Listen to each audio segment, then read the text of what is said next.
तो कंट्रोवर्सी कुछ लोगों की ज़िंदगी का हिस्सा बन चुकी हैं, उन्हीं से उनका घर चलता है, तो शायद इसीलिए वो लोग करते हैं। तो तू सुधर जाए ना, तो हम बिगड़ब ना, तो तू लोग जान तेरा पूरा पूरा बयानबाजी की ट्रेंडिंग में नज़र आएंगी, जैसे खेसारी जी हो गए या और भी एक्टर हैं, जब इन लोगों की कोई लड़ाई होती है तो इनके गाने अचानक से ट्रेंडिंग में आ जाते हैं। और मैं उन लड़कियों में से बिल्कुल भी नहीं हूँ कि मैं वो वुमेन कार्ड्स खेलूं कि मेरे साथ ये हुआ, मैं ऐसे घर से आई हूँ, मेरा नो मुझे नहीं पसंद है। मुझे अच्छा लगता है कि मेरे काम से काम मिले। इनफैक्ट मेरे साथ तो बहुत चीज़ें हुई हैं ना, ये तो सारे लोगों ने फिल्मों से हटाया।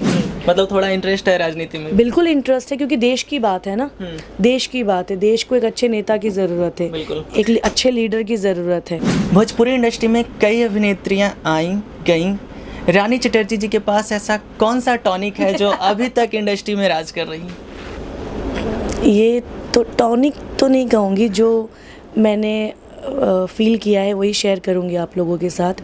एक ऐसी लड़की जिसका कोई फिल्मी बैकग्राउंड नहीं, जिसने कभी कोई डांस क्लास नहीं देखा, जिसने कभी कोई एक्टिंग क्लास नहीं देखा, जिसे भोजपुरी भी नहीं आती थी, एक स्कूल से लाई गई लड़की जो सीधा सेट पे खड़ा कर दी गई और कहा कि आपको करना है। मेरी मम्मी का बहुत शौक था कि अरे हीरोइन बन जाएगी, तो उनका बहुत योगदान रहा। मेरी जो मेहनत रही सेट पे और जो ईमानदारी रही, मैंने जब हम किसी फील्ड में होते हैं तो हमें बुरी चीज़ें भी देखने को मिलती हैं, अच्छी चीज़ें भी देखने को मिलती हैं, बट वो 14 साल की एज में मैंने सिर्फ अच्छी चीज़ों को ऑब्जर्व किया अपने अंदर। कौन टाइम पे आता है, कौन टाइम पे जाता है, कौन कितनी ईमानदारी से सेट पे खड़ा है, कोई किसी को परेशान नहीं कर रहा है। ये जो बेसिक चीज़ें हैं काम की, हर फील्ड में काम आती हैं ये चीज़ें, देखिए। तो ये जो बेसिक चीज़ें थी, इन बेसिक चीज़ों को मैं अमिताभ जी का नाम लेना चाहूँगी। 2004 में जब मैंने अपना करियर शुरू किया फिल्म रिलीज़ के बाद, तो जब भी मैं किसी सेट पे पहुँचती और कोई लेट होता तो लोग एक ही एक्टर का मिसाल देते, अमिताभ बच्चन जी। जबकि अमित जी अगर 2 घंटा लेट भी आए तो उन्हें कोई कुछ नहीं बोल सकता, वो अपने मर्जी के राजा हैं। पर शायद यही सीख उन्होंने भी अपने शुरुआती दौर में ली होगी कि जो वक्त पे आता है वक्त उसके साथ हमेशा रहता है। मैंने ये बहुत अच्छी लाइन बोली है, जो समय पर आता है समय उसके साथ हमेशा रहता है। तो यही जो एक बेसिक चीज़ जो मैंने अपनाई। कई बार ऐसा भी होता था कि अरे वो फलाना लेट आता है तो तुम क्यों इतनी जल्दी आती हो। मैंने कहा मुझे उससे मतलब नहीं है कौन लेट आ रहा है, मुझे जिस वक्त बुलाया गया है मैं आ गई। और यही आज तक 20 साल हो गए हैं, आज तक यही मेरी रूटीन है। 8 बजे मतलब 8 बजे, वो चाहे मीटिंग हो, वो चाहे शूटिंग हो, या वो जब हम डबिंग करते हैं या फिर शो हो। शो में अगर मेरा टाइम 10 बजे का है तो मैं 10 बजे ही मिलूँगी। मैंने ना ऑडियंस को कभी इंतज़ार कराया, ना मैंने शूटिंग पर कभी टेक्नीशियंस को इंतज़ार कराया। तो ये एक छोटा सा बेसिक है, ईमानदारी और समय।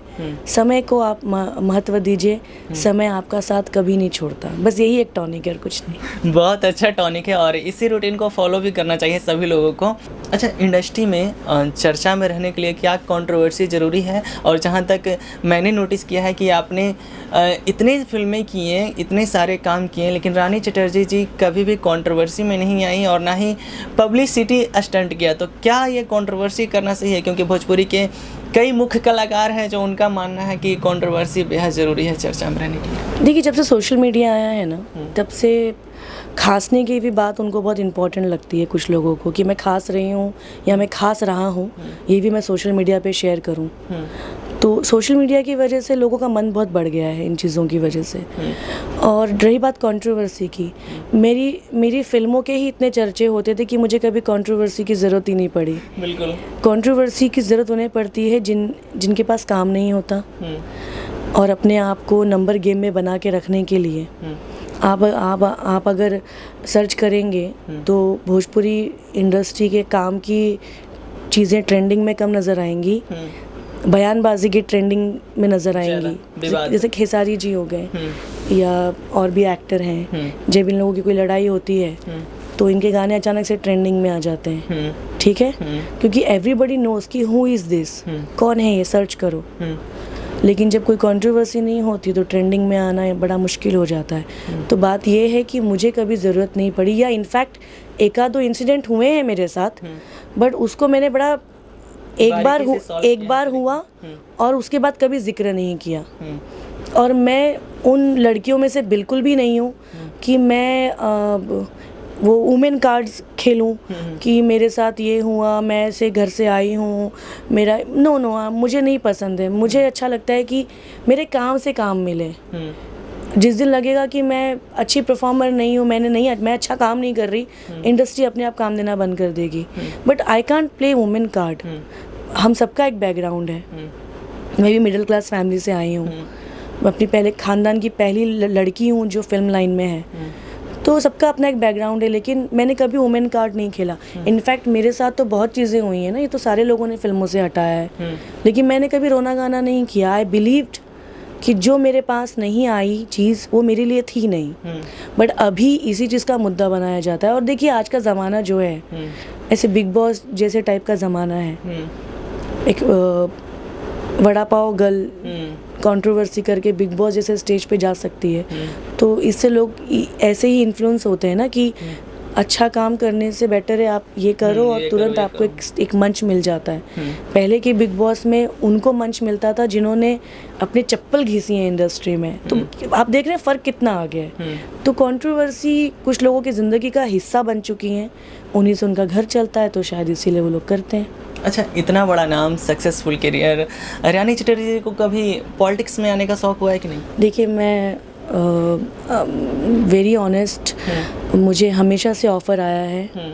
2014 से ही इलेक्शन से मुझे टिकट का ऑफ़र आया, इस बार भी आया, पर मैं थोड़ा सा कदम पीछे रखती हूँ क्योंकि हमारी इंडस्ट्री के मैक्सिमम एक्टर बीजेपी में जा चुके हैं और वो लोग भी अपना एक खेल रहे हैं, अपना एक पॉलिटिक्स कर रहे हैं, चीज़ें कर रहे हैं।